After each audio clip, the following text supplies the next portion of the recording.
Printed media. Yeah. That is what they will use. Okay. And how often would the advertisement be advertised? Would be published rather? Would it be published once, twice, three times? Minimum once. Minimum once. Yeah. Are there instances where a sale would be advertised more than once? Except one, a proposed sale could not be conducted and the subsequent date has been taken. Okay, then it will have to be re-advertised, all right, to announce to the public. Yeah. Very well.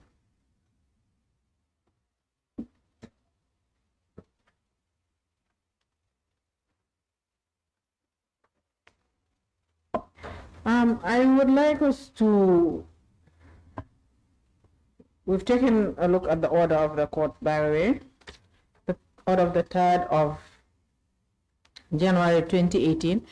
But now I'd like us to move to your statement, but you can also just open the order, open the document to the, where the order is, just in case we need to revert to the order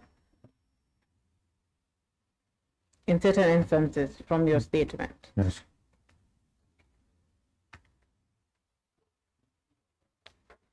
We have, before we actually get into the order, I had asked, usually, I think I asked what is the process before sale. Normally, what are the steps that the Office of the Honorable Sheriff would take, the actions it will carry out before a sale is to be conducted. Now that we've gone past advertisement, take us through, just take the committee through a day in which sale is being conducted. It has been, the sheriff has received notice of the judgment or the court order. The sheriff has now published, you know. Now let's just go through, on the day a sale is being conducted, what is the normal course of business for the office of the sheriff? Usually we delegate, how the sheriff would delegate a bailiff who is assigned to a specific, sometimes often some of the bailiffs are assigned to various courts. The judgment, the bailiff attached to the court where the judgment is emanated from is made, in usual circumstance, would be the one to be assigned to conduct the sale on behalf of the sheriff. So he will report to the sheriff upon receiving offers. The acceptable offer that is accepted would be communicated, would the bid that he has received, the highest bid that he has received on the ground, would be communicated through a formal communication on the phone to the sheriff, that whether that bid is acceptable or not. If it is accepted, then as the highest bidder, if it is commensurate with the accepted offer, as per the evaluation, the bailiff will return and will file what they call a return of sales, of the auction sales.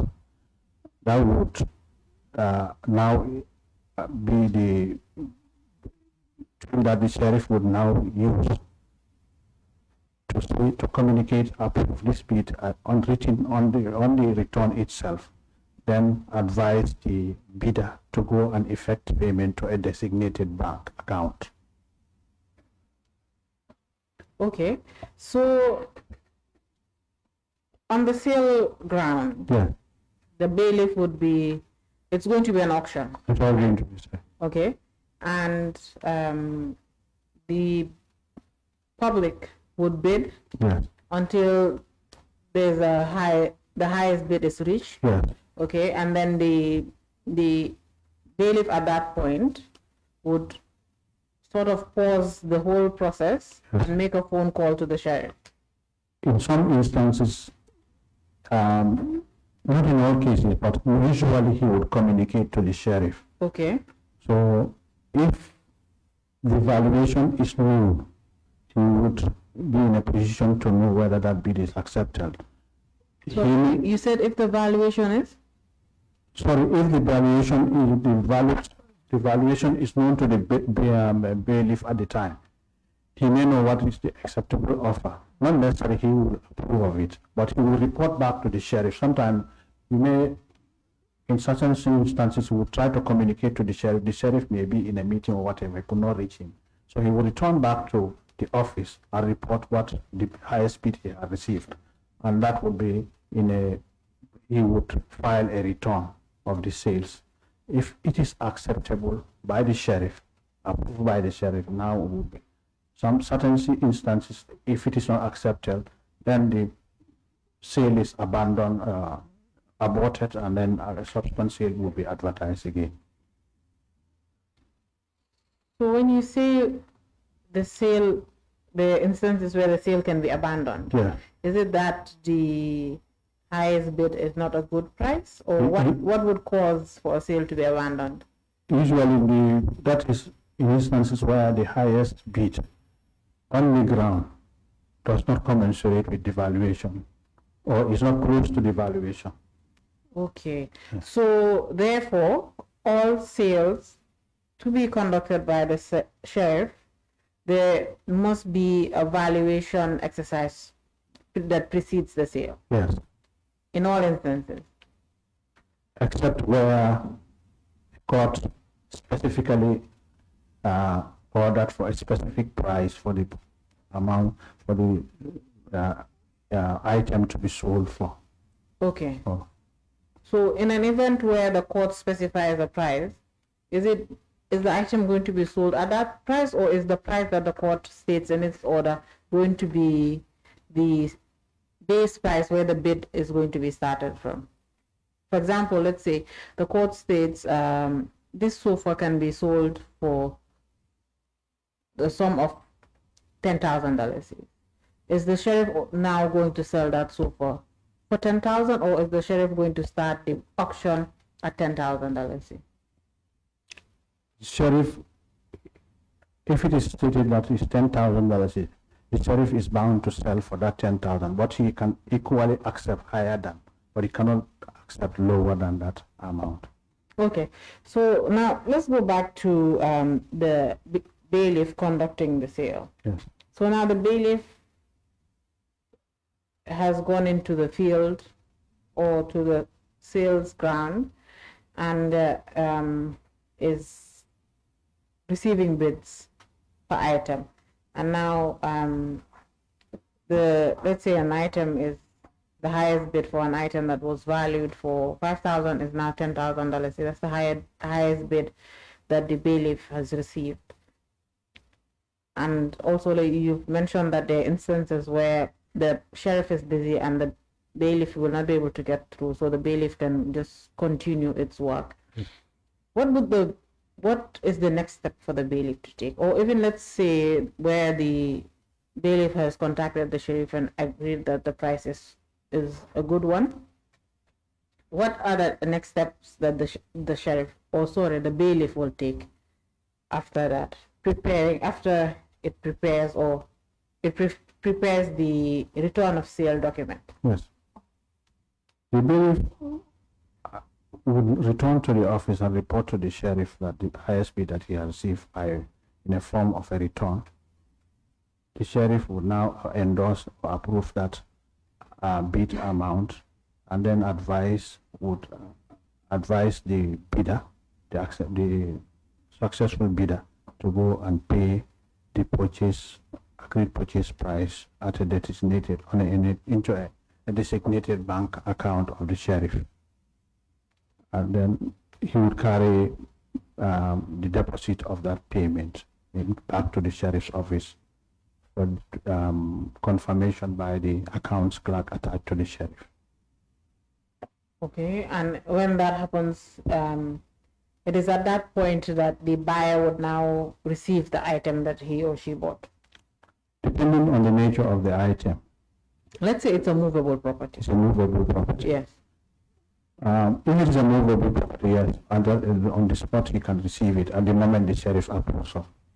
and he has paid. So after payment has been made. Yes. But there is no instance where on the sale ground, the buyer or the bailiff has received a bid and he believes that this is a very good price as compared to the valuation report, and now the bailiff at that point just hands over the items to the buyer. Yes, if it is movable on the spot, they carry it. Without payment being confirmed? No. It has to be following payment. It cannot be before payment. So at that instance, from what you are saying now, is that we can assume the bailiff can receive cash payment on the ground. Let's say movable property is being sold, furniture, cars, things like that. What sort of movable property? Yeah. So now a bid is done, highest bidder has won. Yeah. The bailiff is now preparing a return of sale, or the bidder has also come with the cash there. Yes. Can the bailiff accept the cash and just transfer the item there at that point? The bailiff is not mandated to transfer the item to the buyer. Okay, so maybe transfer is not the right word, but my question here is, can the buyer that won the bid, can that buyer leave the sale ground with the movable item that they have bought? Provided he has paid the acceptable bid on the ground, and really something that would not require documentation such as transfer or what. Okay. And in which instances would a sale, or what sort of items can the sheriff sell that would not require transfer? Such as furniture, household furniture. Okay. Yeah. And then at that, all right. At that, even livestock. okay. Yeah. So even livestock, the bidder would pay there on the ground, and then they can leave with their. Yes. Okay. All right. So in such a situation, would the bailiff in carrying out his functions be accompanied by maybe an accountant, an accounts clerk, somebody with that is working with the judiciary with a finance background, just to be able to confirm the payments and issue receipts or something like that? No, the bailiff carrying the money, the payment, would now proceed to deposit that amount into a designated bank account, and following confirmation by the accounts clerk attached to the sheriff, would now issue an official receipt to the buyer, because the buyer would normally be advised, if he does not follow the bailiff to the office, he would be advised to collect his receipts, official receipts. After they have now moved on with. Because some of at times the buyer wants to move to carry along the item that he has put on the spot. Especially in this case where it's livestock. It's livestock. Okay. So are you telling this committee, Justice Tabally, that during the sale of the livestock, the members of the public that were present at the sale that bought livestock, or let's say won the bid, were able to leave the sale ground with the livestock that they bought? In all the sales conducted in my presence, they had carried along immediately with all the livestock. Were receipts issued to these buyers? No, receipts are not issued to the buyer on the ground there. Although generally they were advised, if they require receipts, they should come back to the office as a subsequent date to collect their official receipts. But what was issued to them at the time was a note indicating the amount they have paid and the number of cattle they have for easy passage to facilitate transportation of them, because in Kanilai, you cannot move out of the ground without notes from the office of the sheriff with a stamp indicating the amount and the number of cattle that you have bought. So when you say note, I actually get into, I'll come to why receipts were not issued. When you say note, are these perhaps handwritten notes? Handwritten notes, because we have no facility of issuing. At the time when I assumed office, there was a directive following an audit exercise at the office of the sheriff that we are not allowed to use manual receipts.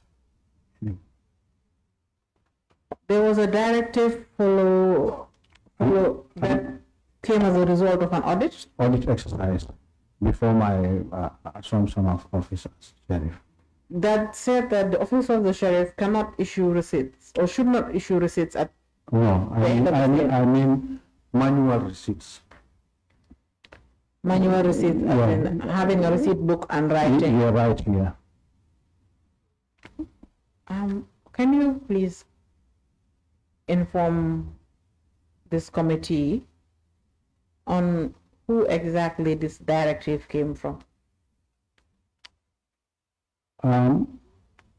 When I assumed office, my immediate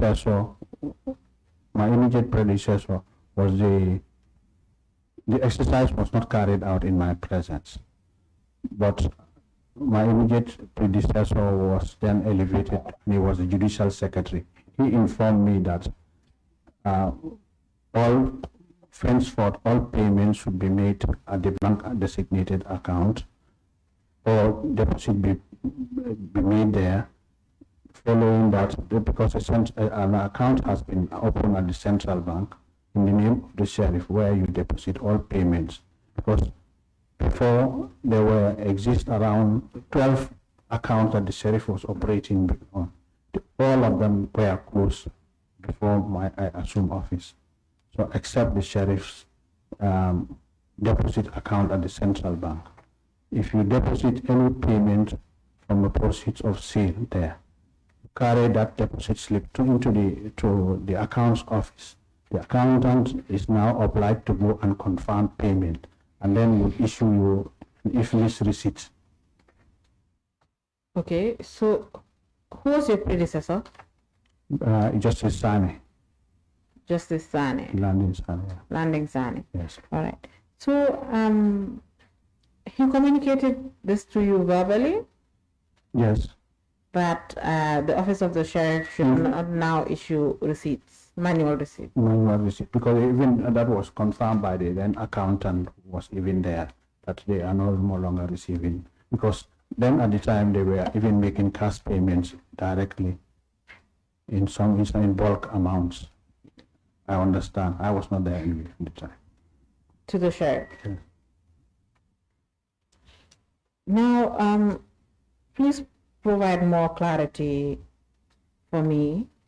On the sale ground, the bailiff is going to, we're speaking now during your time as sheriff. Yes. The bailiff is going to receive bids, and once the bidding is closed, the highest bidder is identified, and the price is announced that this is what this particular item is going for. The bailiff cannot accept payments on the sale ground. Can he or she? He can. He can accept the cash. Cash payment. But cannot issue a receipt. No. A formal receipt. A formal receipt he cannot issue. Okay, so what does the bailiff issue to the bidder, to the highest bidder? Except in this particular circumstance, the sale of the livestock, the practice is the bidder either would carry the bidder will pay to this, depending on the amounts being paid. If it's a huge sum, it's not acceptable for, it's risky, it would be a big risk for the bailiff even to accept the amount, the payment from the bidder at that spot, because if there is any difficulty or an accounting for the amount, it will be liable. So in most cases, in bulk payment, he would direct or follow the bidder to the bank to effect the payment there. So where the amount is not yet large, he can accept, and subject to the convenience of the bidder, he can follow him directly to the bank to effect the payment in his presence. Sometimes they come with the amount, if it is not huge, and hand it over to the accountant. The accountant will now then follow the amount for that paid to the designated bank account. What amount is deemed huge, or what amount is not deemed huge?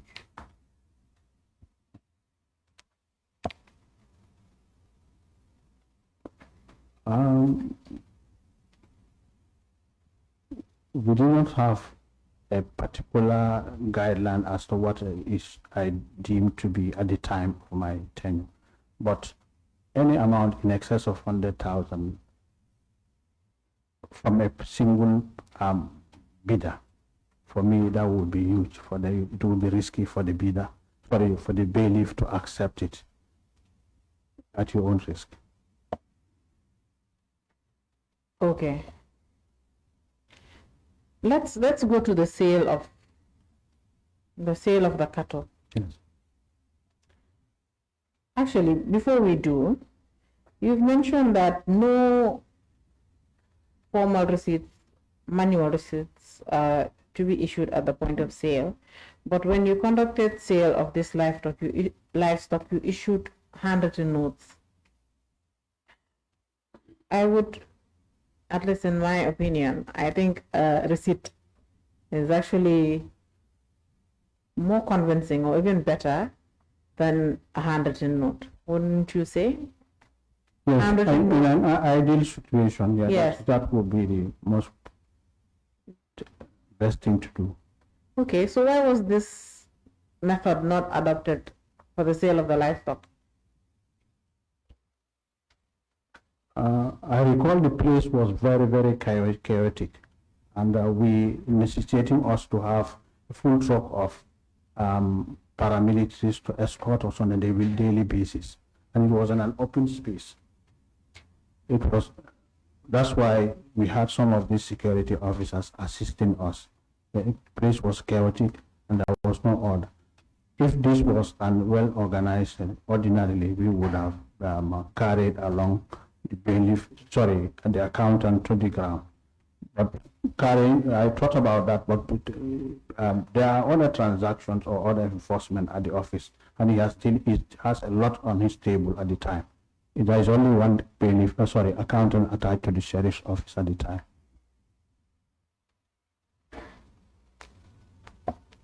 When you say it was very chaotic, where exactly? Did all the sales take place on at one location? No. Okay, so which location are you referring to as well? The one I thought I attended specifically in Kanilai. In Kanilai. Yeah. You were stating that the sale was chaotic, or the grounds were chaotic, but the sheriff was supposed to organize the sale. Yes. Conduct the sale. Yes. So didn't that also involve making sure that the grounds of sale was very conducive for the office of the sheriff and its staff to carry out their functions or carry out their mandate there efficiently? Yes. Wasn't the sheriff supposed to ensure that everything was stable? That would be the ideal in ideal circumstance. That would be the best thing to do. But in this case, sometimes accessing the ground of sale, it has to be coordinated by Aliu Jallo. We are not even in touch with I am not in touch with any of the people in custody or in care of those cattle at the time. It was Mr. Jallo who would facilitate, communicate with them and arrange, because it's not, it was held at intervals, intermittently, not at once. Because it would require the army officers in charge to go around the ground, because they say the ground is very bad, it's very large, huge, so they have to look around, because most of the cattle were scattered, according to the source information we had. So we have to give them notice when we intend to go there to enable them to gather the cattle.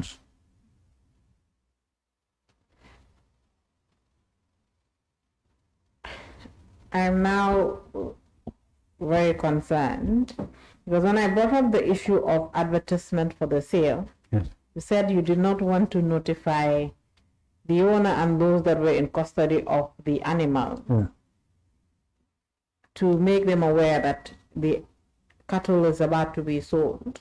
But now you're also saying that before going, you are calling to tell them, oh, we're coming. I'm not the one calling, I'm saying. Yes, but these calls are being made by another person, but with your approval, isn't it? As the sheriff. Yes. You are approving Aliu Jallo to call Kanilai and say that the sheriff is coming with his team to sell or conduct an auction of the cattle. But you also said earlier, before we went on break, that you did not want to, you did not advertise, or you did not think it was, safe to advertise the sale because those in control or those that were taking care of these animals would now be aware and maybe do something or try to take some of the animals away. So now, doesn't the keeping the sale as a secret, isn't it now defeated by having Aliu Jallo contact the farm or the security personnel at Kanilai, telling them that the sheriff is coming on this particular day to conduct sale? Yes, in hindsight, I accept that could be also lead to the people in charge of the cattle put them on notice. Just like I said before, I accept that could have been, but in hindsight, I did not thought, or it did not occur to me at the time that, because Aliu, as the Registrar General, was the receiver, he might have been familiar with the sites or the people who are on the ground.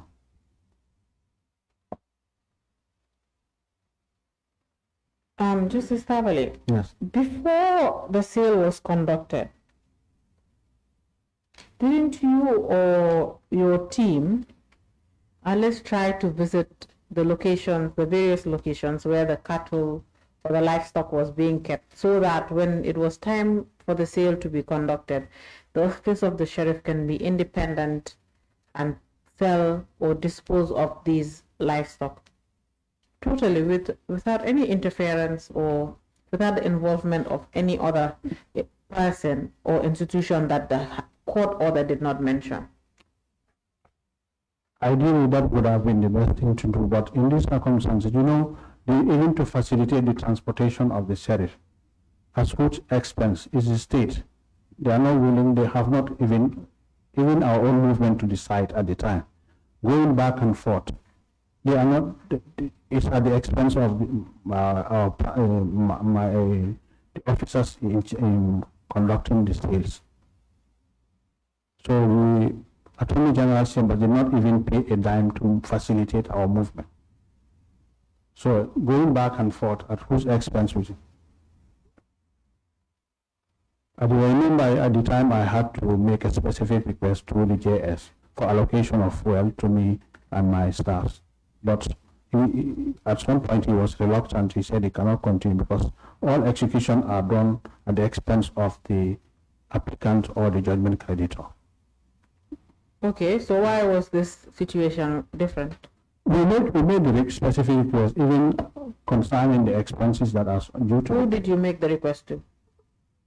I think I wrote a letter forwarded to Aliu Jallo for the ministry, but they have not responded to. Who did you submit the letter to? I think it's addressed to the Solicitor General at the time. And was submitted to the Solicitor General? Yes. And the Solicitor General never responded to the letter? Never responded. Did you make follow-ups? No. Do you have a copy of this letter? No, I did not. You did not keep a copy of this letter? I did not, because when I exited the sheriff's office, I did not carry anything along with me. But you've stated that there is a file. Yes. That every time the office of the sheriff is tasked or to conduct sale or execute an order or a judgment of the court, a file will be opened with the name of the suit and also bearing the suit number. Yes. So I would expect that any correspondence that is related to said suit would be in this file, isn't it? It should have been in the file. I don't know whether it's there or not. I did not specifically request for this particular correspondence because. Okay. Yeah. Justice Tabally, today Yes. we inspected the said file Yes. that is associated or was opened for this particular suit and all transactions therein. Yes. And we did not see, it was brought, the file was brought to the assembly by the current sheriff, and it was inspected by even me personally, and I did not see any correspondence from you to the Solicitor General or to any other person with regards to logistics surrounding the sale. It may not have been there, but I vividly remember I wrote this letter because it is in our interest to be able to carry out this function, for them to pay, to facilitate our transportation. Mr. Jallo can bear me witness. He followed me to ensure that at the time for the Solicitor General to react to our request, because at some point we were a bit reluctant to even to further continue with the. Why would the Office of the Sheriff write to the Solicitor General to request for logistics when there's a court order directing the Office of the Sheriff to execute sale? If the Office of the Sheriff is facing any difficulties, wouldn't the best course of action be to appear before the court that issued the order to ask for variation of the order, maybe to include that the Office of the Sheriff can conduct the sale and from the proceeds of sale deduct the expenses that it had incurred? From the proceeds of the sale? Yes, perhaps they do not occur to you rather than writing, because you are acting in executing your functions with regards to the sale. It's pursuant to an order of a court, yes, not pursuant to a directive or a request or a letter from the Solicitor General. So for me, anything that is any issue or any problem that the Office of the Sheriff faces, then the Office of the Sheriff should fall back to the court rather than to go outside of the judiciary to try to find a solution. I said this because the usual practice in all execution is at the expense of the applicant or the judgment creditor. We follow that line of practice. That's why in this case, and the judiciary have not allocated any specific fund with regard to fuel for transportation of bailiffs to carry out executions on various sites. There is no specific fund. Okay, so after you wrote to the applicant to request for logistics and support, yeah, to carry out to execute the order, and there was no response, didn't you think it was necessary to go back to the court perhaps and say the judgment creditor, or in this case the applicant being the Attorney General, has not paid for the execution of this order, therefore can the court make an order for directing the Attorney General to pay for the expenses that the Office of the Sheriff will incur, or at least maybe ask the court to make an order to state that after the sale, the Office of the Sheriff can deduct the expenses it incurred from the proceeds of sale? That would be an unusual application in that the sheriff one is not a party to the suit, suit. And I have never recalled an incident where I have to go back to court to ask for court order of court for a party to pay costs as expenses for an execution. Okay. Has the Office of the Sheriff ever executed orders or judgments for the state?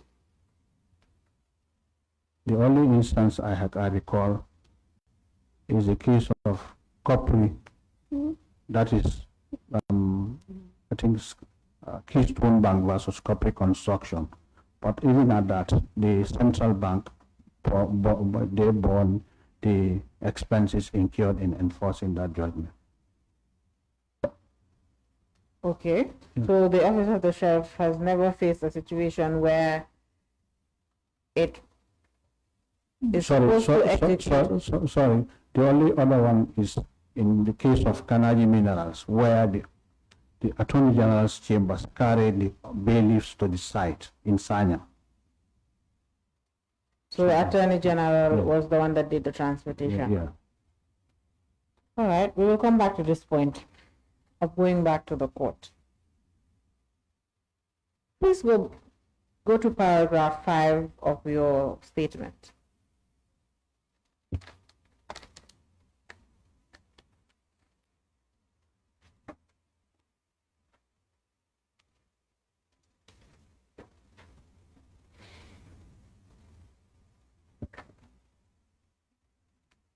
Yes.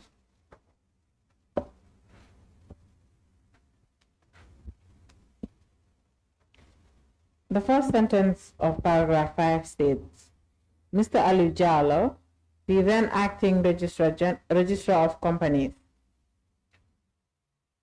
facilitated the movement of the sheriff to the various sites where the cattle are. Yes, in this sense, I've been facilitated just to lead us to these sites, but not necessarily to pay for any transportation for any of us. He carried some of the bailiffs in his own car. I recall that. Okay. By the way, how many members of staff of the office of the sheriff took part in this entire sale? I recall the deputy sheriff, the then deputy sheriff. Okay. Musa Sise. Sorry, what's the name of the then deputy sheriff? Sidi Fati. You can continue. Musa Sidi Fati, Musa Sise, Alu Sise, Alaji Gassama.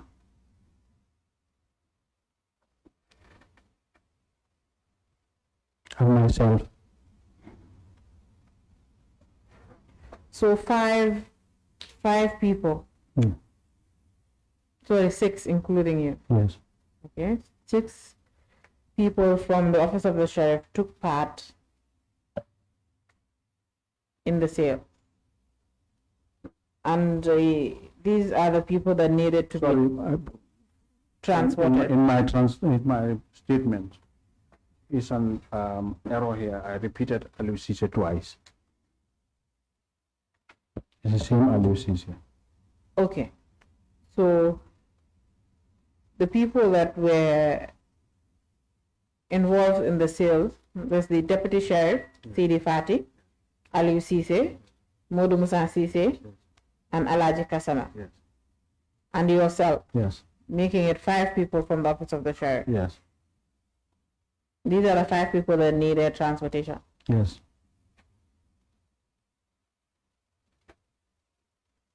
Because at the time, there is no official vehicle attached to the sheriff's office.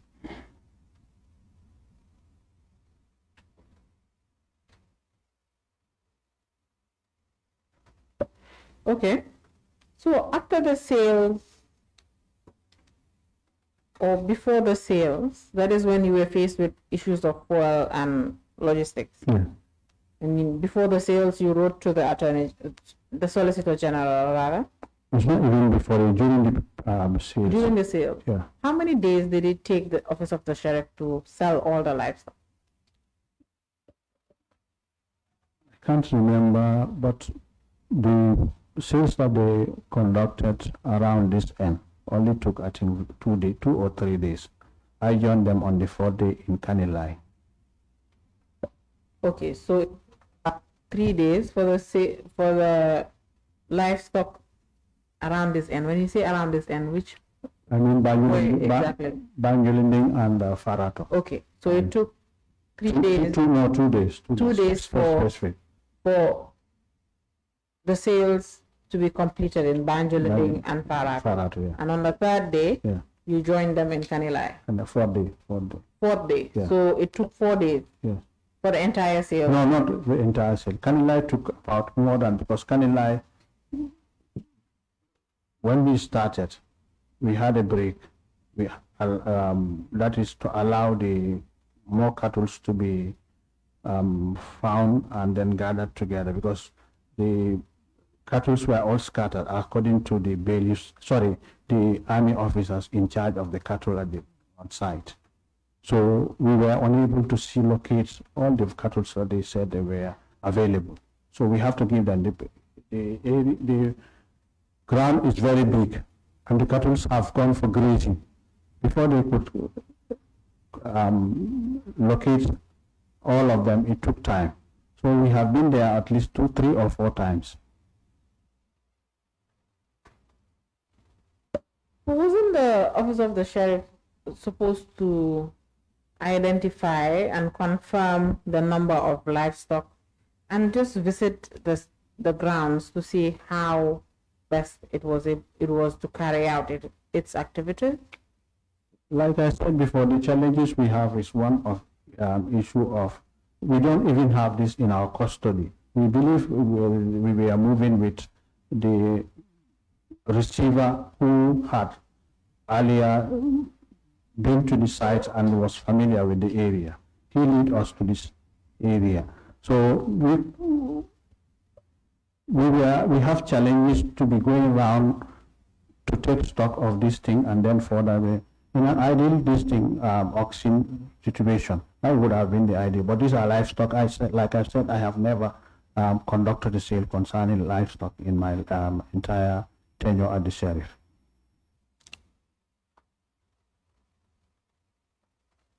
All right. You stated that you joined the sales on the third day. Then on paragraph 5 of your statement, it says, I resumed work on the 4th day and attended the latter auction sale. So can you just provide clarity so that we can move on to other issues?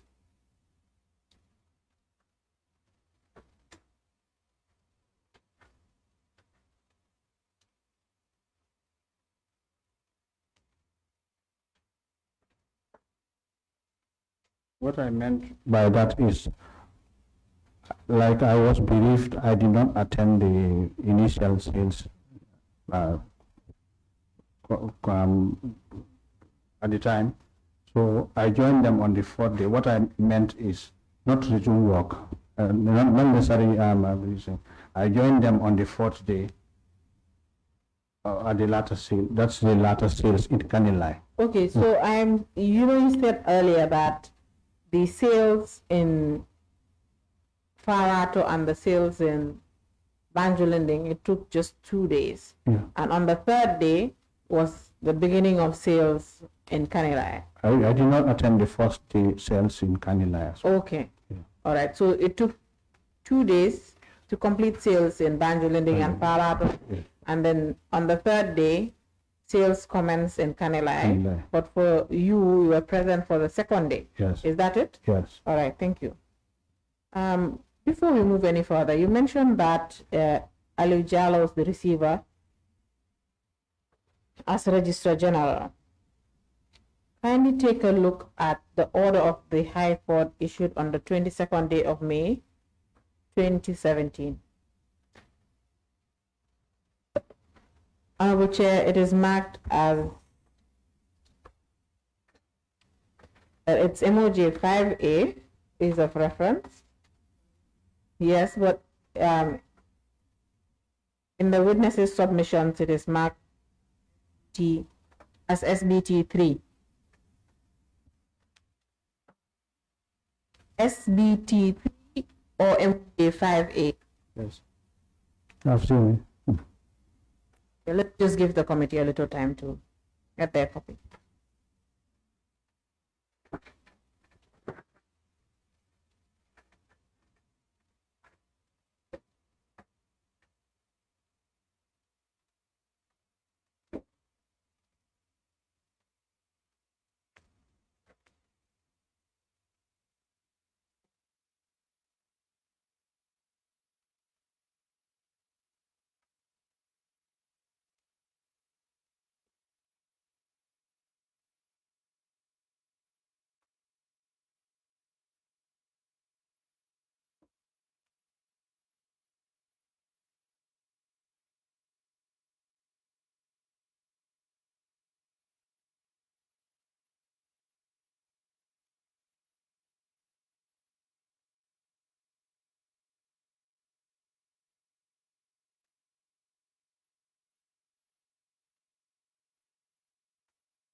Honorable Chair, has the committee been able to find? Okay, all right. Justice Tabally, please take a look at the second page of the order of the High Court dated 22nd May 2017. Take a look at paragraph 4. Kindly read it out, please. All the livestock held by or in possession of, control of the respondent, his servant, agent, associates, and family members, or otherwise, howsoever, be and are hereby seized pursuant to this order, and are to be kept under the custody and control of the Gambian Livestock Marketing Agency, GMLA, pending the conclusion of investigation initiated by the Attorney General. Very well, Justice Tabally. Therefore, this paragraph, it shows that Ali Jallow was not the receiver for the livestock, doesn't it? No, he is not. He is not. No. So, by this part. Exactly, and you were, I'd say you were very au fait with this order by January 2018, considering you received notice of this order as soon as it was delivered by the High Court, isn't it? Yes. Yes. So you even issued 2 notices, or your office issued 2 notices pursuant to this order. Yes. So here I can say that you were familiar with this order, isn't it? I have seen it. I wouldn't say I am familiar with the contents. You saw it, you read it. Yes. And you are not reading this order, or you did not read this order as a layperson. You read it with a lawyer, as a lawyer that had many years of standing at the bar, and you had served as a magistrate, and now you were serving as the sheriff. You had time to read this order and issue 2 different notices, and now a subsequent order was issued by the High Court that specifically says that the sheriff should conduct the sale of the livestock and should be assisted by the Gambia Livestock Marketing Agency, which you failed to ensure that happened.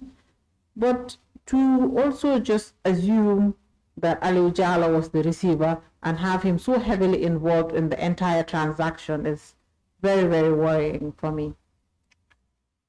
It's erroneous on our part. I did not pay attention specifically as to the mandate of Ali Jallow here when he's exited as Registrar General, a receiver at the time.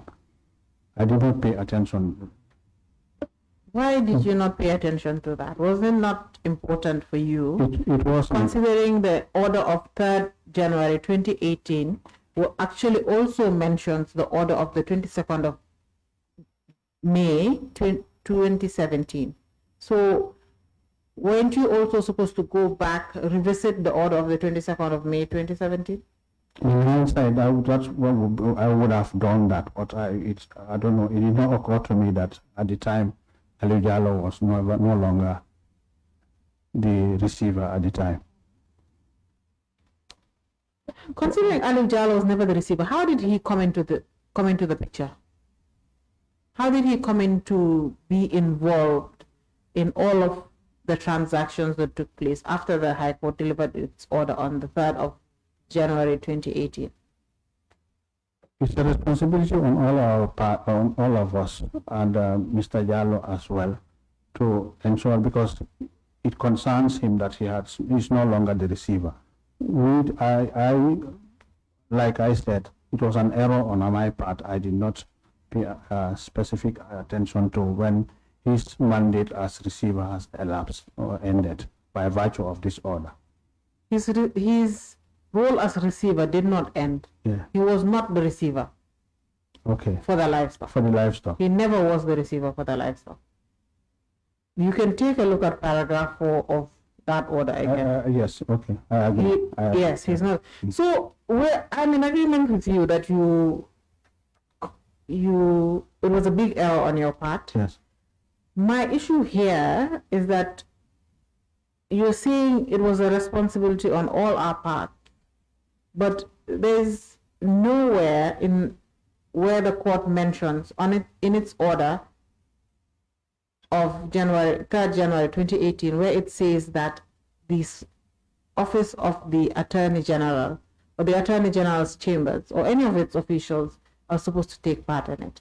The order mentions two offices or two institutions, I'd say, the Office of the Sheriff and the Gambia Livestock Marketing Agency. So for me, I don't understand why Aliu Jallow was allowed to come into the fold and to be serving as a pointer, or not just serving as a pointer, be present at the sales and just taking part in this. He's heavily involved in all of this, when the court makes no mention of the Registrar General. Yes, I agree. He's involved when because my general assumption was, as receiver of the other assets, I thought at the time maybe it includes the livestock, hence is even presenting the order to our office for enforcement. This transaction did not require or did not leave room. The order of the court that brought about this entire transaction did not leave any room for the Office of the Sheriff to have the leeway or have the liberty to be assisted by any other person or any other institution other than the Gambia Livestock Marketing Agency. I agree by provision of the order.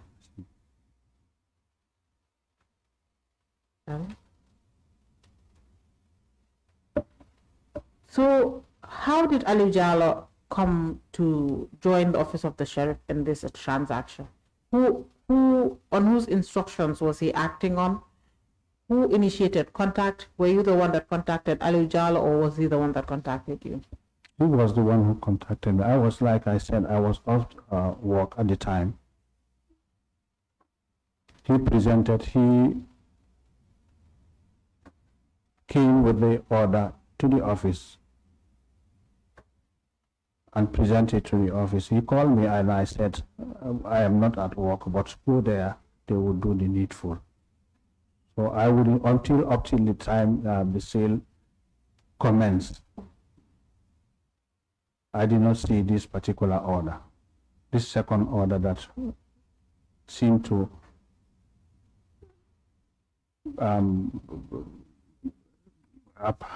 giving the mandate to GMLA.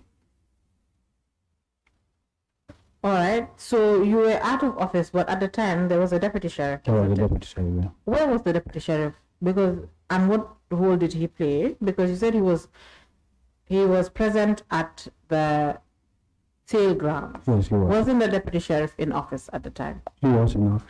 He was in office at the time, but the deputy sheriff,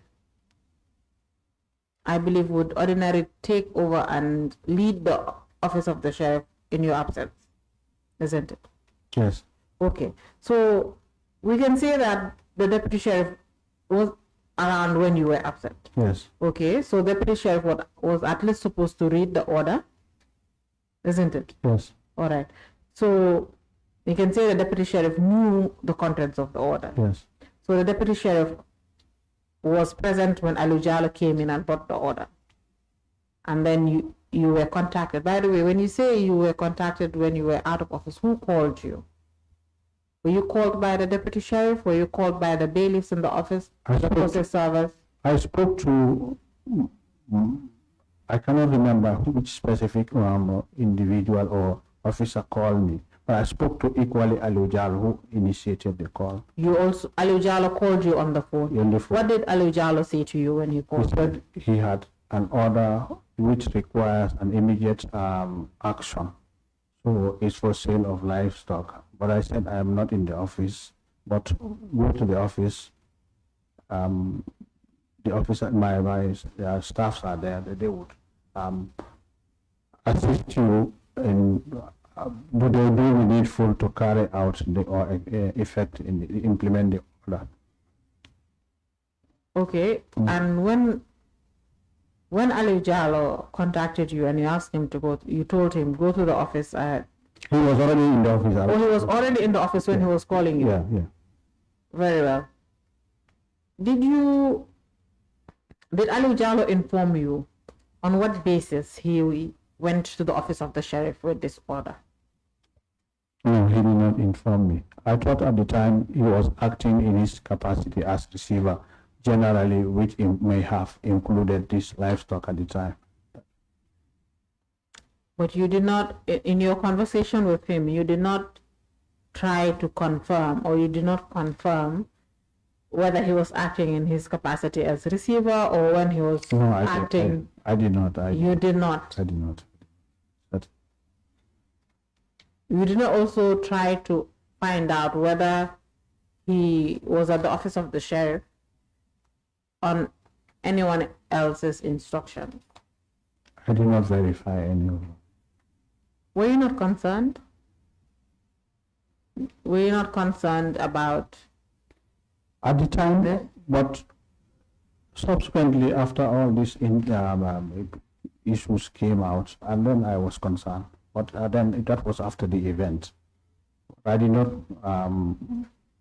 foresee that these are issues that would are there already, that we need to pay attention to whether he should be involved or not. I did not pay attention to that at the time.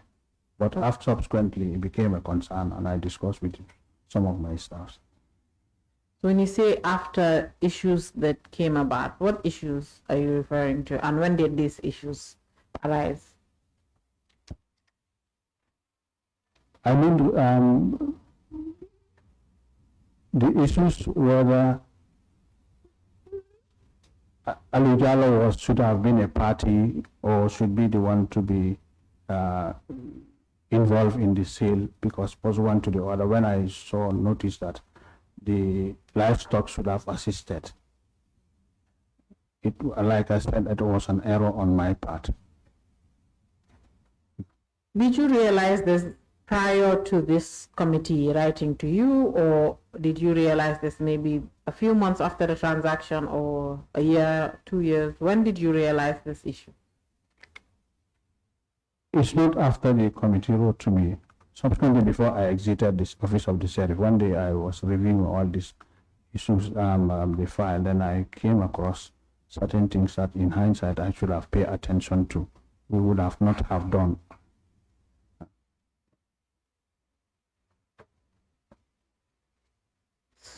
So one random fateful day, you decided to pull out this file, going through it, yes, and you saw issues. Yes. Just like that. No, I was going through my correspondence and other issues. Then I came across this particular order from my lady was not ordinarily, at the time of the sale, was not even presented to me. I saw it subsequently, but it was not presented to me at the time of sale. Sorry, what was not presented to you? This particular order of my lady Justice at the time when it was issued, I was not. Sorry, my lady issued 2 orders, yes, in this entire transaction. Which one of them are you referring to? She issued, the first order was issued on the 22nd of May, yes, 2017, and the second one was 21st of July, 2017. Which one of them are you referring to? The latter one. You can take a look. Yeah, the latter one. I think.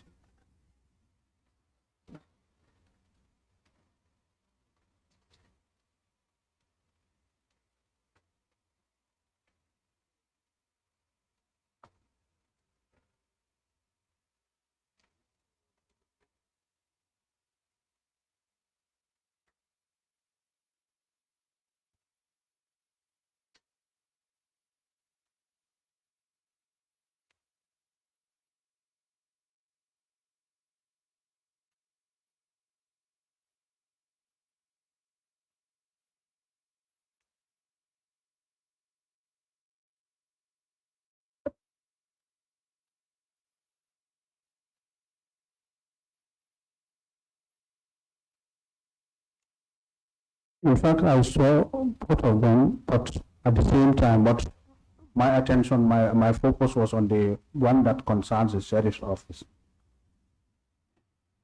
That is the one ordering the sale to the sheriff to conduct the sale.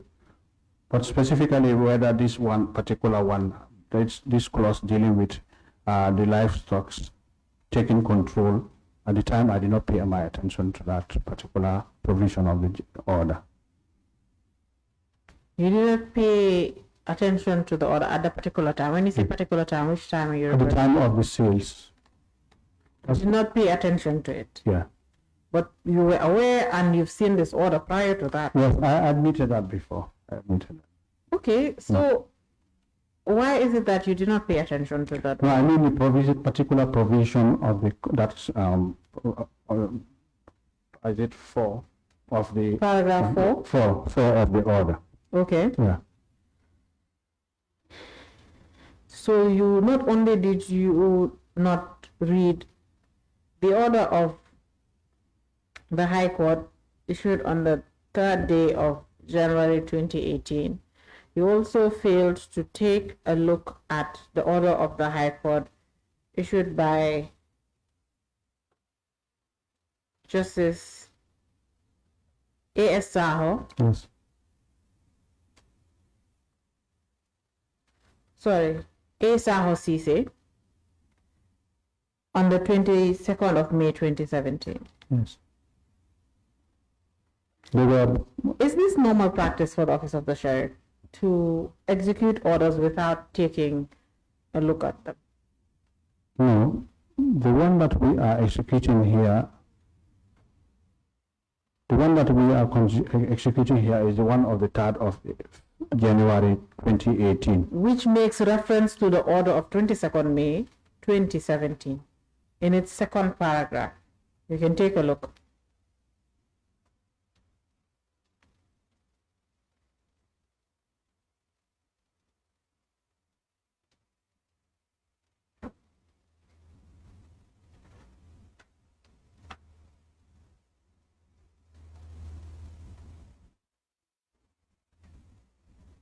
Yes, I've seen.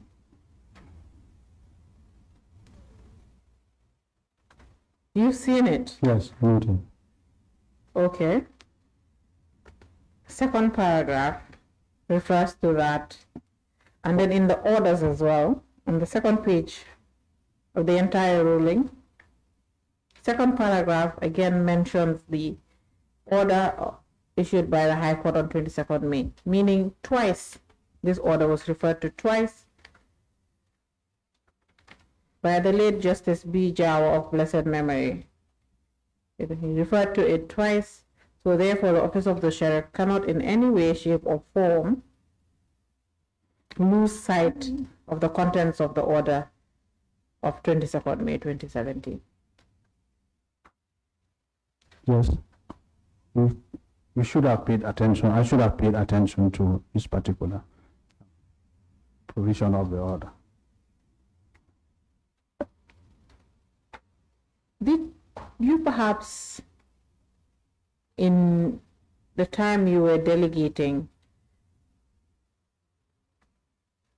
the work to Deputy Sheriff and the other staff of the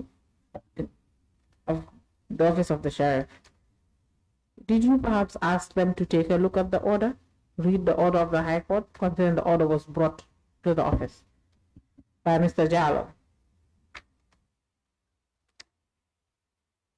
That is even if I did not ask them, that is the usual practice. That they are ought to know the contents of the order before enforcing any order. That's the practice, and that's the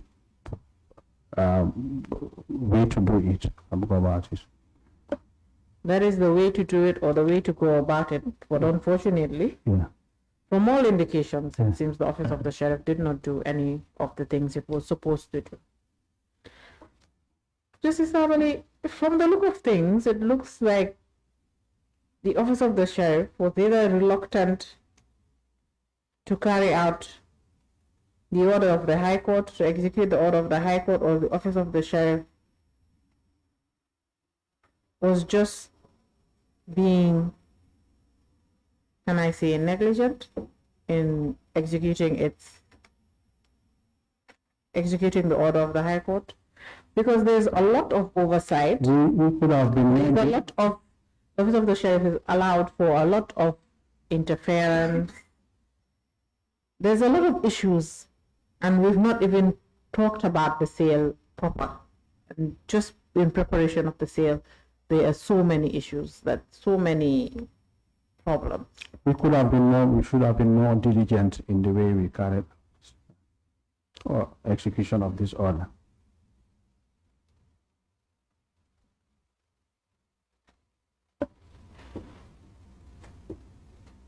All right. Let's move to another issue.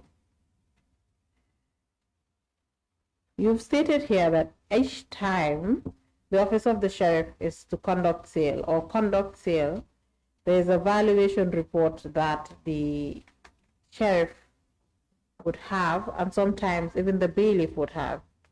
Is it normal for the bailiff to also see a copy of the valuation report? No, maybe I said if the bailiff, if he is privy to the valuation, I don't know, I did not say. Okay, so is the bailiff supposed to be privy to the valuation report? No. All right. In this instance, the office of the sheriff did not conduct a valuation exercise, as it was supposed to do with the assistance of the Gambia Livestock Marketing Agency. How then did the office of the sheriff conduct the sales of these livestock without an evaluation report? How was the sale or the auction conducted then?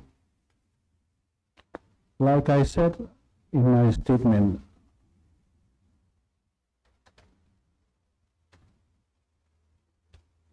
Sorry, please continue. Like I said in my statement, I understand somebody was on the ground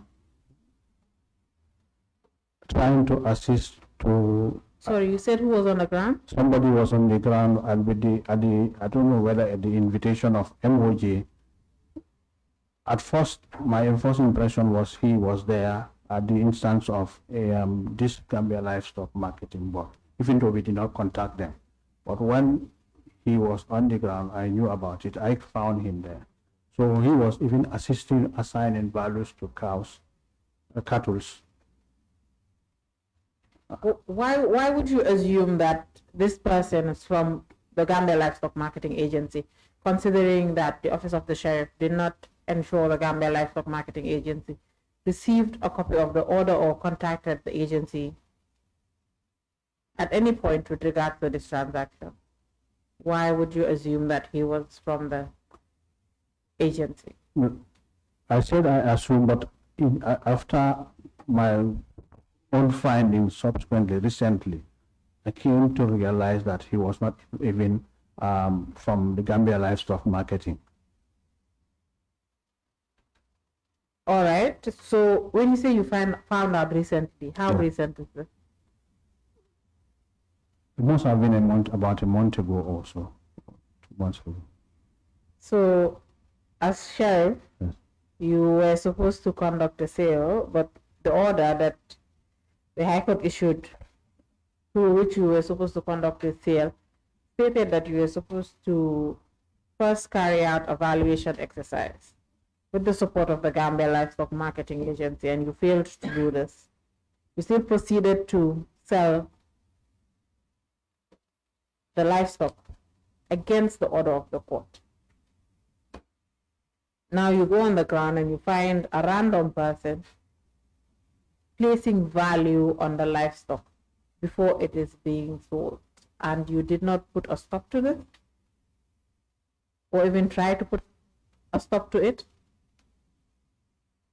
No, like I said, when I joined the team on the 4th day, I found him there, but he was of use to us because we don't know, we have no expertise in value of cattle. Myself in particular, I don't know anything about cattle.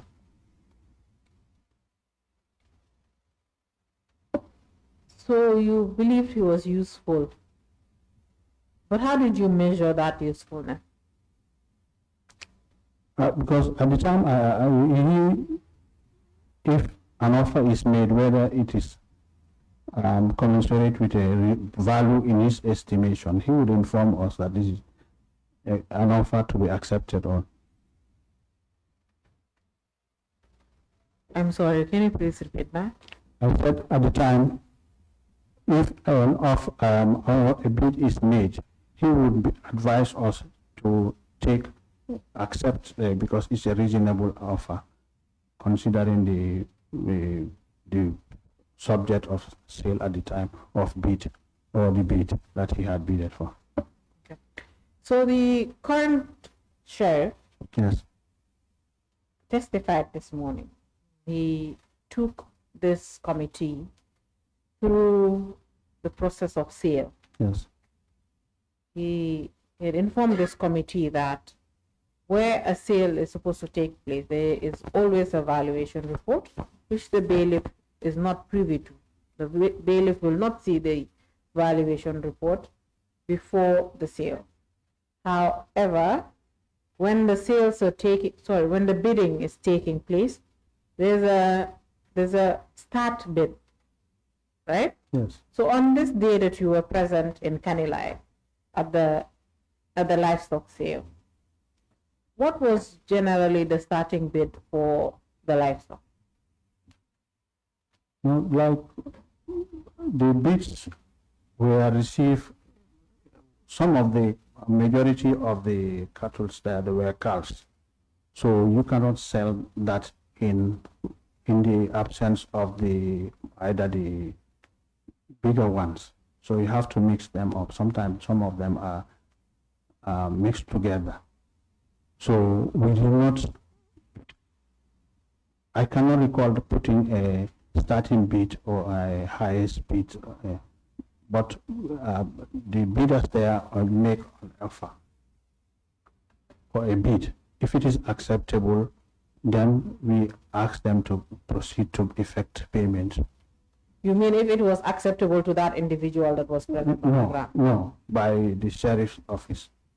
But how would a bid there be acceptable to the office of the sheriff if the office of the sheriff, one, did not have a valuation report, but also was relying on the usefulness of this particular individual?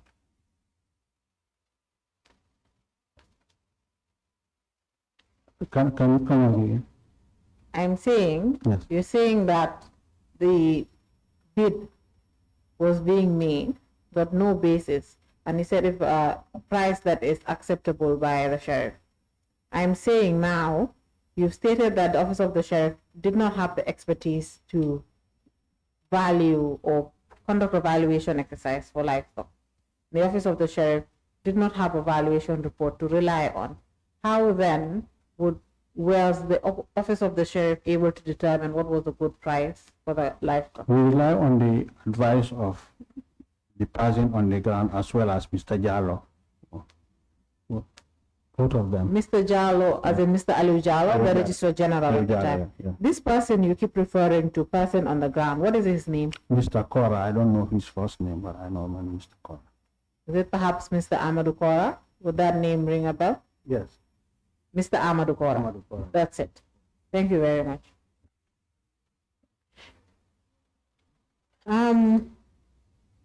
You mentioned that you were relying on Mr. Amadou Kora and Mr. Aliu Jallo. Yeah.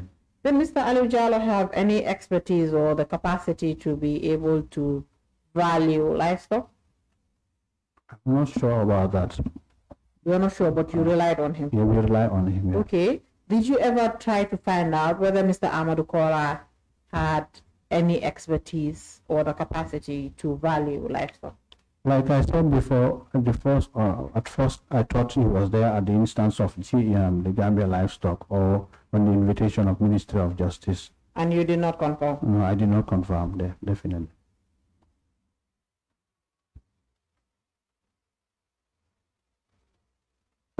So was Mr. Amadou Kora present throughout the sales of the livestock?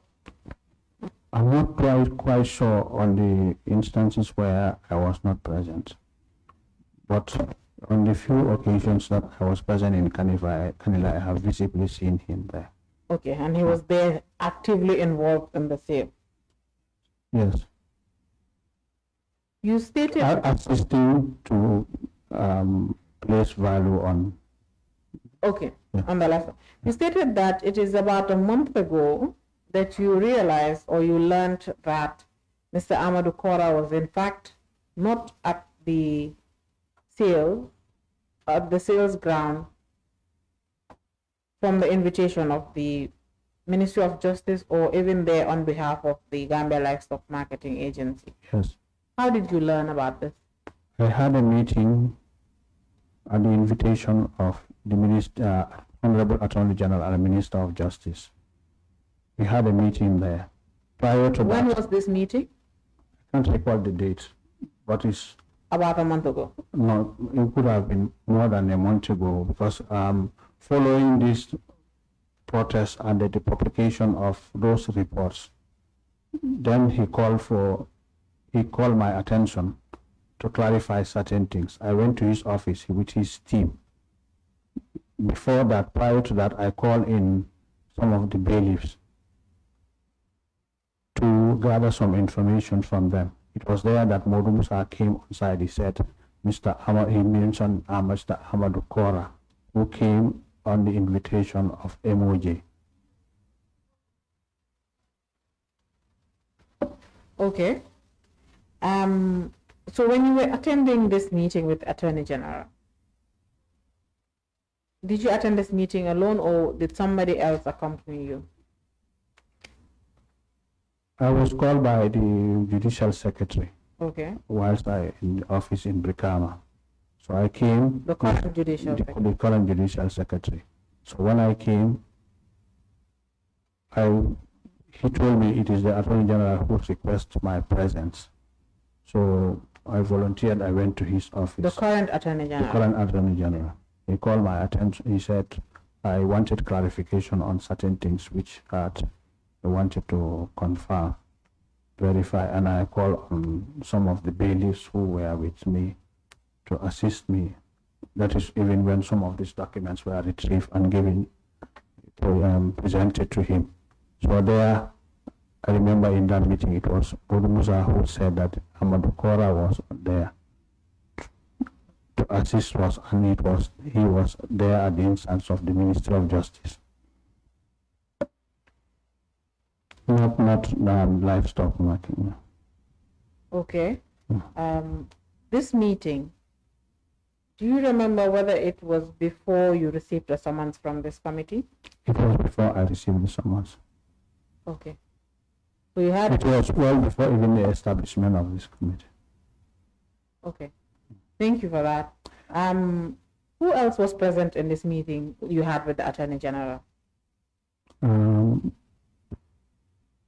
The current Registrar General. That would be Mr. Colley? Mr. Colley. Okay. And Mr. Njai. Who is Mr. Njai? Charles. Charles Njai. Sisi Njai, yeah. CC Njai. Yeah. Okay. Yeah. All right. Who else? And from my office, Modu Musa was there. From the sheriff's office, Modu Musa Njai. Modu Musa was there. He was there. So he was later invited to come. Okay. So, but at the beginning of the meeting, he was not there. He was not there. Okay. So it was you, the current Attorney General, Yeah. CC Njai, Yeah. and the current Registrar General, Yes, and then eventually Mr. Modu Musa Sise was invited to also join the meeting. Yeah. So these are the only 5 people that were present. There was a lady, I can't remember, I don't know her, from the Ministry of Justice, I don't know. Okay, her. there was a lady present. Yeah, present. All right. So so you're saying that you learned about Mr. Kora not being a member of staff of the Gambia Livestock Marketing Agency and also not being sent by the Ministry of Justice at that meeting? I learned about it even prior to, on my way to the meeting. Okay. I consulted Modu Musa for certain documents to take along. Okay. So there he informed me that Mr. Kora, this man who was there, he told me it's Amadou Kora, but he was invited by the minister. I said, when I went there, so the minister wants confirmation, then Modu Musa was invited to confirm that as well. So Modu Musa told you that it is the minister of Justice at the time Yes. that invited Mr. Not Amadou. Ministry of Justice. Ministry of Justice Yeah. invited Yeah. Mr. Amadou Kora. Yes. Yes. Okay, but he did not tell you who from the Ministry of Justice invited No, Mr. Amadou Kora. specifically, no. Okay, so what was discussed in this meeting apart from Mr. Amadou Kora? Generally, I think prior to my meeting, he had a session with Aliu Jallo as well. So he told me that he called in Aliu Jallo, and then they discussed. He wanted confirmation on certain parts to clarify what the role of the registrar and their role, the ministry's role in the sales of the. Sorry, you said Aliu Jallo was at the meeting as well? No. I said prior to my, he had. He had already met with Aliu Jallo before. Okay, yeah. before you got there. Yeah, All because right. whilst I was sitting, the minister, Attorney General, spoke to Aliu on phone in my presence. He said, when you came here, I had asked for certain things. Now it came to light that Mr. Kora was. You failed to mention Mr. Kora's name in this meeting. That's why who invited Mr. Kora. Okay, so in the Attorney General's conversation with Aliu Jallo. Yes, I don't know what was Aliu's response. Okay, but you were hearing the Attorney General's side of the conversation, Yes. and he mentioned to Aliu Jallo that you failed to mention Mr. Amadou Kora's involvement in the sale. Yeah. Okay. All right. So after the phone call the Attorney General had with Aliu Jallo, what else happened in that meeting? What was discussed? Generally, that was all. He wanted to know how the sale was conducted, like we are discussing here, and then whether what is the traditional, conventional sale that sheriffs normally. I explained to him. He said it's okay. Then, if anything, then we'll liaise with you. I left. It was not a long meeting. Well, it was a short meeting. Sorry, short. Okay. So, you had mentioned that before going to the Attorney General, you were first at the High Court. Yes. And you spoke to the JS. You spoke to Mr. Modou Musa Sise. Yes. Not more specifically Modou Musa. I went past by through the. You passed by through the office of the sheriff. Because I know when I was called, that I knew I was called in respect of this. I don't have any documents with me, so I wanted to guide myself to take along some documents to guide me in my meeting, because I know the purpose of the meeting at the time. Okay, so when you passed by office of the sheriff, you were able to obtain documents? Specifically, the document that is in this file that is written. Not all of them. On that day, I only picked. I remember the report that I authored. So after this sale, not all the documents. Is that report you're referring to part of the documents you submitted? Yes. Okay. Can you just guide the committee through this report? That is the report that I submitted to the. I submitted to the Attorney General, although it's not addressed to the Attorney General. It's in the form of a memo. Sorry, no, not a form of a memo. Where the returns of the sales and the numbers were.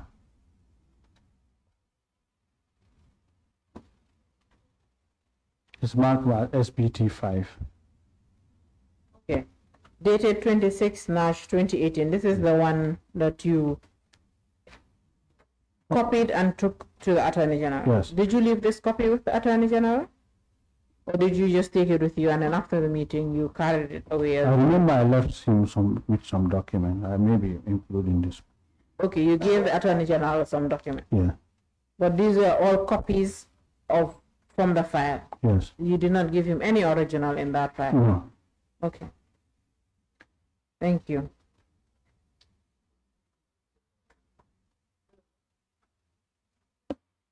Honorable Chair, I believe this is a convenient point for me to stop my questioning for today and then hand over the witness to the committee. Correct? Or it's a, all right, so if the committee is withholding its questions for now, we can adjourn to tomorrow. Correct? All right, at what time would the session commence tomorrow? I think 10 o'clock in the morning will be okay for us to start. Tomorrow is Friday. Yes.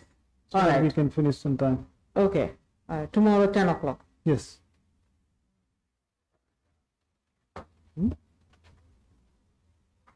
Yes. So is the witness going to be available tomorrow? Did you? Justice Tabally, Yes. the committee is inviting you back to the assembly tomorrow at 10 o'clock for a continuation of your testimony. Is that fine?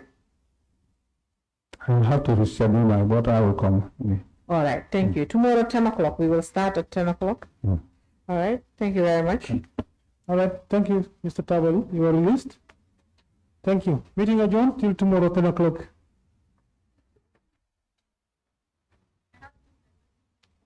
All right. Thank you.